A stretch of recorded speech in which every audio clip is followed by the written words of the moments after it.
ਯਾਰ ਉਸਤਾਦ ਨੂੰ ਗੜੀ ਦਾ ਵੀ ਸਾੜ, ਚੈਨਲ ਦਾ ਲੈਦਾ ਸਾੜ ਇਹਨੂੰ।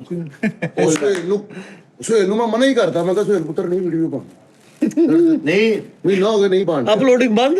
ਮੈਨੂੰ ਉਸਤਾਦ ਸੀ ਦਾ ਯਾਰ, ਮੈਂ ਮੈਂ 2 ਦਿਨਾਂ ਚ 2000 ਵਿਊਜ਼ ਉਤੋਂ ਸੜਨਾ। ਮੈਂ ਇੱਕ ਮਿੰਟ ਉਸਤਾਦ ਜੀ, ਤੁਸੀਂ ਚੈਨਲ ਤੋਂ ਕਦੋਂ ਸੜਦੇ ਹੋ?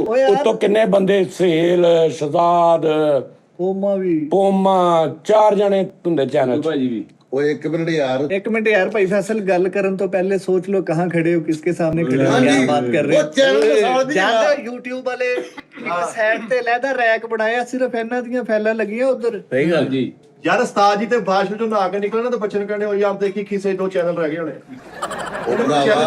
ਭਾਜੀ ਜਿਹੜਾ ਆਪਣਾ ਬੱਚਾ ਨਹੀਂ ਕਾਸ਼ੀ, ਜਦੋਂ ਉਸਤਾਦ ਜੀ ਦਾ ਕਮਰਾ ਸਾਫ਼ ਕਰਤਾ ਨਾ, ਉਹ ਸ਼ਾਮ ਨੂੰ ਕਹਿੰਦਾ ਉਸਤਾਦ ਜੀ ਥੱਲੇ 4 ਚੈਨਲ ਭੇਜ ਗਏ, ਕਿਤੇ ਆ ਕਹਿੰਦੇ ਤੂੰ ਲੈ ਜਾ, ਸਾਡਾ ਤੁਹਾਡੇ ਚੈਨਲਾਂ ਤੋਂ ਹੁਣ ਤਾਂ ਉਹਦਾ ਵੀ ਬਣ ਗਿਆ ਵਾ।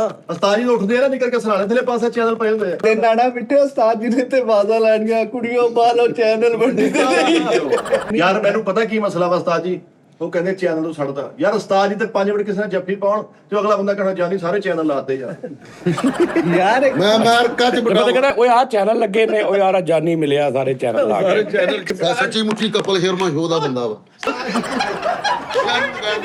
ਮਿੱਠੇ ਦੱਸ, ਸਾਡੇ ਦਿਲ ਚ ਮੈਲ ਹੋ ਸਕਦੀ? ਅੱਜ ਨੇ ਇਦਾਂ ਕਰਕੇ ਕਾਰ ਮੋੜੀ, ਉਹਦੇ ਛਿੱਟੇ ਪਏ, ਬੰਦਾ ਕਹਿੰਦਾ ਯਾਰ ਉਹ ਚੈਨਲ ਪਾ ਗਿਆ ਸਾਰੇ। ਵੈਸੇ ਆਪ ਅੱਛਾ ਉਸਤਾਦ ਜੀ, ਨੋਨੀ ਦੇ ਸੱਟ ਲੱਗਣ ਨਾਲ ਤੇ ਕਈ ਰਾਤ ਫਾਸ਼ ਹੋ ਗਏ ਆ। ਘਰ ਦੇ ਬਾਹਰ ਯਕਦਮ ਬੈਠਾ ਸੀ ਤੇ ਰੇਂਜ ਦੇ ਮਿੱਠੇ ਲੈਣ ਆਇਆ, ਨਵਾਂ ਸੂਟ ਵਾਸੇ ਹੋ ਗਿਆ। ਅੱਛਾ ਮੈਨੂੰ ਇਹ ਦੱਸ, ਇਹਦੇ ਜਿੰਨੇ ਉਹ ਰਾਤ ਨੂੰ ਜਿਹੜੇ ਯਾਰ ਦੋਸਤ, ਓ ਠਹਿਰ ਜਾ, ਸਾਰੇ ਸੰਗਤਾਂ ਲੈ, ਸਾਰੇ ਇਹਦੇ ਨਾਲ ਪਿਆਰਾਂ ਨੇ, ਕਿੰਨੇ ਜਣੇ ਪਤਾ ਲੈਣਾ ਹੈ ਘਰ? ਹਾਂਜੀ ਕੋਈ ਵੀ ਨਹੀਂ, ਸਿਰਫ ਇੱਕ ਹੀ ਸੰਗਤ ਆਈ ਮੁਦੱਸਰ ਵਾਲੀ। ਹਾਂ ਉਹ ਵੀ ਉਸਤਾਦ ਜੀ ਨੇ ਭੇਜਿਆ। ਉਹ ਵੀ 3 ਵਾਰੀ ਮੈਂ ਇੱਥੇ ਫੋਨ ਕਰਕੇ ਗਿਆ, ਕੱਲ ਵੀ ਮੈਂ ਗਿਆ ਕਿ ਨੋਨੀ ਦਾ ਪਤਾ ਕਰੋ, ਉਹਨੂੰ ਕੋਈ ਚੀਜ਼ ਚਾਹੀਦੀ ਆ, ਉਹਨੇ ਪੱਟੀ ਕਰਾਉਣੀ, ਮੁਦੱਸਰ ਨੂੰ ਕਹੇ 10 ਮਿੰਟ ਕੱਢ ਕੇ ਵੀ ਜਾਵੇ। ਨਹੀਂ ਸਾਡੇ ਤੋਂ ਇਲਾਵਾ ਜਿਹੜੇ ਤੇਰੀ ਲਹਿਦਾ ਸੰਗਤ ਕਿੰਨੇ ਜਣੇ ਆਏ ਹੈ?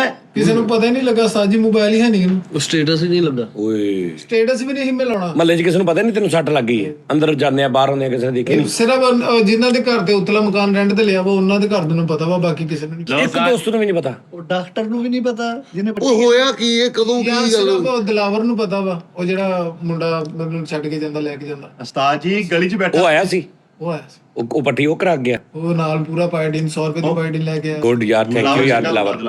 ਗਲੀ 'ਚ ਇੰਜ ਬੈਠਾ ਜੀ ਸੋਟੀ ਰੱਖ ਕੇ, ਹਰ ਆਉਂਦੇ ਜਾਂਦੇ ਨੂੰ ਕਹਿਣ ਡਿਆ ਸੜ ਲੱਗੀ ਭਾਈ ਤੁਹਾਡੇ ਤੇ। ਉਹ ਕੋ ਅੱਛਾ ਬੇਟਾ ਸੀ ਬਾਹਰ ਗਲੀ 'ਚ? ਨਹੀਂ ਸਰ, ਹਾਂ ਤੂੰ ਮੈਨੂੰ ਤੈਨੂੰ ਕਿੱਥੋਂ ਚੁੱਕ ਅੰਮੀ ਦੀ ਕੀ ਸੂਰਤ ਹਾਲ ਸੀ ਜਦੋਂ ਪਹਿਲੀ ਵਾਰੀ ਉਹਨਾਂ ਨੇ ਵੇਖਿਆ? ਮੰਮੀ ਐਲੀ ਸੀਟੀ ਮਾਰੀ ਉਹਨਾਂ ਨੇ। ਉਹ ਮੇਰੇ ਲਾਲ ਨੂੰ ਸੱਟ ਲੱਗੀ। ਤੂੰ ਹੀ ਕਦੀ ਏਦਾਂ ਆਇਆ?